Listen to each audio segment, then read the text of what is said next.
Bonsoir, chers frères et chères sœurs. Bonsoir, chers auditoires, chers téléspectateurs. Que Dieu vous bénisse, que la grâce de Dieu soit sur votre vie. Notre thème d'aujourd'hui, c'est la fin du monde. La fin du monde. Et au sujet de la fin du monde, je peux déjà bénir Dieu. Pourquoi?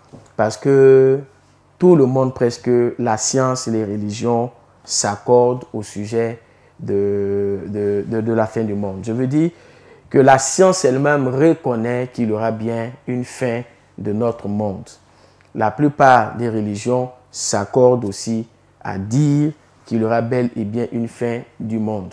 Les raisons ou les fondements sur lesquels ces choses sont dites sont différentes. La science s'appuie sur des données scientifiques, parmi lesquelles la dégradation de la couche d'ozone et autre chose. Ma joie, en fait, c'est que toutes ces choses confirment la parole de Dieu, qui est la première à dire ou à faire connaître ces choses.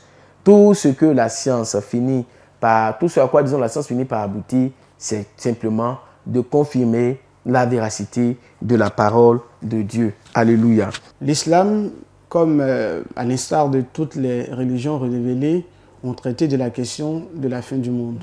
Allah Jalla wa Ala, il a créé donc ce bas monde-là pour un but assez précis.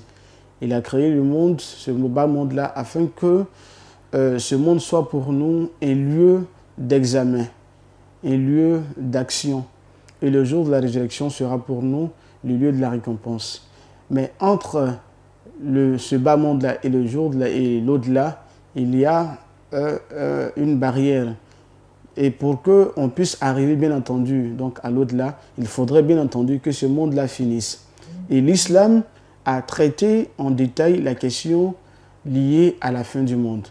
Le prophète alayhi salatu wa salam nous a donné des indications qui nous montrent que nous sommes au terme, donc, ou au soir de cette vie ici-bas là. Et les savants ont classifié donc les indices de la fin du monde.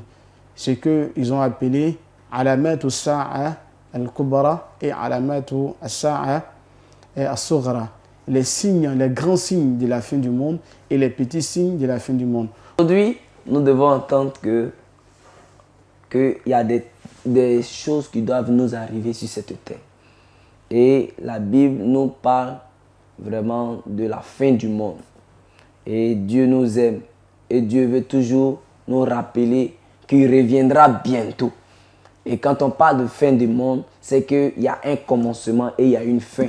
Donc, la Bible déclare que dans le livre de Genèse que au commencement, Dieu créa les cieux et la terre. Donc, ça veut dire que s'il a créé les cieux et la terre, à un moment donné aussi, ces cieux et cette terre-là vont disparaître. Mais si ces choses-là arrivent, qu'est-ce que nous devons réellement, nous en tant qu'enfants de Dieu, nous devons savoir? Nous devons comprendre que Christ est venu pour sauver l'humanité, sauver ses enfants, sauver tous ceux qui ont besoin de Dieu.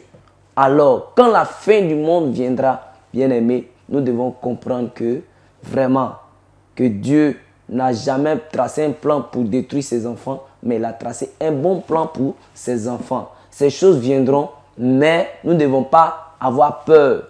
La Bible déclare que Dieu nous aime et il continue toujours à nous aimer. Donc tout le monde s'accorde à reconnaître, à dire qu'il y aura bel et bien une fin du monde. Mais là où il y a une question, c'est qu'est-ce qu'il faut faire? Quelle solution est-ce qu'il faut apporter? Aujourd'hui, la science cherche des solutions parmi lesquelles est-ce qu'il n'est pas possible de vivre sur d'autres planètes? Est-ce qu'il n'est pas possible de faire ceci ou de faire cela? Je vais donner une réponse claire et simple. Et c'est la réponse de la parole de Dieu. Alléluia. Il n'y a pas de solution scientifique que vous puissiez trouver à la fin du monde. La véritable solution, ce n'est pas de penser à vous éterniser sur la terre. La Bible dit de nous que nous sommes passagers, nous sommes pèlerins sur cette terre. La pensée de Dieu, ce n'est pas de garder les hommes sur cette terre ou encore, comment dirais-je, dans cet univers ici, là où nous sommes. Non, non, non, non, non. La Bible montre que Dieu nous a donné le temps depuis Adam et Ève. Pourquoi? Pour que chaque temps, chaque jour, les hommes de plus en plus pensent à s'approcher de Dieu. La Bible dit que l'objectif de Dieu, quand tu nous as donné 1 an, 2 ans, 10 ans, 20 ans, 60 ans pour certains, 100 et quelques années pour d'autres, l'objectif de Dieu, c'était pour qu'on voie l'amour de Dieu, qu'on reconnaisse les bontés de Dieu et qu'on revienne à Dieu de tout notre cœur. C'était aussi pour que Dieu se donne le temps d'étaler son plan de rédemption, son plan de salut pour l'humanité. Voilà pourquoi Dieu a pris son temps. Dieu nous a donné presque 700 ans pour qu'on prenne, et disons pour qu'on comprenne, pour qu'on puisse apprécier sa main tendue vers nous pour nous sauver. Donc la solution, ce n'est pas de préparer une autre planète, un autre endroit où on va aller s'établir, mais c'est de penser à notre éternité. C'est de penser à la vie éternelle que Dieu nous donne. Au niveau des signes, des petits signes de la fin du monde, nous avons par exemple le fait que le prophète sallallahu alayhi wa sallam nous dise qu'à la fin des temps, c'est-à-dire à la fin du monde, il y aura des prophètes donc, qui vont s'auto-proclamer par-ci et là. Lui va s'élever, je suis prophète, tel va s'élever, je suis ceci. Donc il y aura donc des prophètes, des auto-proclamés prophètes par-ci et là. Ça fait partie des signes de la fin du monde. Deuxièmement, on a également le fait que le prophète sallallahu alayhi wa sallam nous dise qu'à la fin du monde, on aura les péchés vont naître de partout. Les gens n'auront plus honte, la corruption par-ci, l'adultère par-ci et là. Les péchés ne seront pas un problème pour les gens. Et on va tout légaliser. Ce qui n'est pas légalisable, on va légaliser. On n'a pas de problème avec les péchés. Donc cela fait partie donc des signes de la fin du monde, où les gens n'ont pas de problème, on légalise l'homosexualité. Tout cela fait partie donc des signes de la fin du monde que le prophète sallallahu donc nous a indiqué. Le troisième signe donc lié à la fin du monde également, nous avons l'arrivée d'Isa alayhi salam, le prophète Isa. Dans sa venue, l'islam nous dit que Isa reviendra à la fin des temps. Et cela fait partie des grands signes de la fin du monde. On aura également Dajjal, qui est une créature d'Allah tabaraka wa ta'ala, qui aura pour mission de venir égarer donc, les musulmans, les croyants. Mais c'est Isa donc, qui va mettre fin à sa vie terrestre. Donc tous ces éléments-là nous ont été enseignés par le prophète sallallahu alayhi wa sallam. Et la question de la fin du monde est une réalité, ça va venir et ce n'est plus loin, on ne sait pas quand. Allah Jalla wa Ala, il nous dit dans le Coran que personne ne connaît la fin du monde si ce n'est que lui. Même le prophète ne savait pas quand est-ce que le monde prendra fin. Il est le seul à connaître, Allah Jalla wa Ala, quand est-ce que le monde finira. Et à nous croyants donc d'œuvrer dans le sens du bien avant cette heure-là. Qu'Allah nous donne la bonne compréhension. Assalamu alaikum wa rahmatullahi wa barakatuh. Dans Matthieu chapitre 24, Jésus prend son temps pour parler de ce qu'on appelle la fin du monde. Il va présenter la fin du monde en 3 étapes.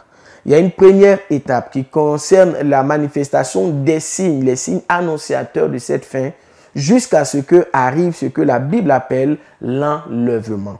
La deuxième étape, c'est de l'enlèvement jusqu'à la dernière, mais c'est le temps que la Bible appelle le règne de l'Antichrist.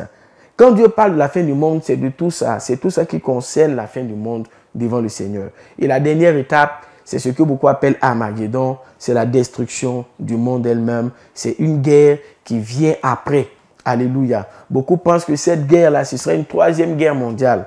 Je ne suis pas là aujourd'hui pour parler de cette destruction de la terre. Dieu ne voit pas la fin du monde comme vous la voyez. Dieu ne pense pas à la fin de ce monde comme vous la pensez. Dieu pense plutôt à votre salut. Dieu pense plutôt à prendre les hommes, à les enlever et à les faire entrer dans sa félicité, ce qu'on a appelé bien souvent le paradis ou le royaume de Dieu. La Bible dit que ce monde va passer et tout ce que ce monde renferme passera. Il sera détruit, il n'y aura plus de place pour ce monde. Dieu n'envoie pas la fin du monde dans l'intention de faire un quelconque mal. Mais cette fin du monde, si elle t'est annoncée, si tu as l'occasion d'être prévenu, c'est parce que Dieu veut te sauver. J'ai dit tout à l'heure que cette fin du monde est annoncée en 3 phases. La volonté de Dieu, ce n'est même pas que tu vois la 2e phase. La volonté de Dieu, ce n'est pas que tu vois la 3e. La volonté de Dieu, c'est qu'à la première phase, tu sois enlevé, comme j'ai dit, pour rentrer dans la félicité de Dieu.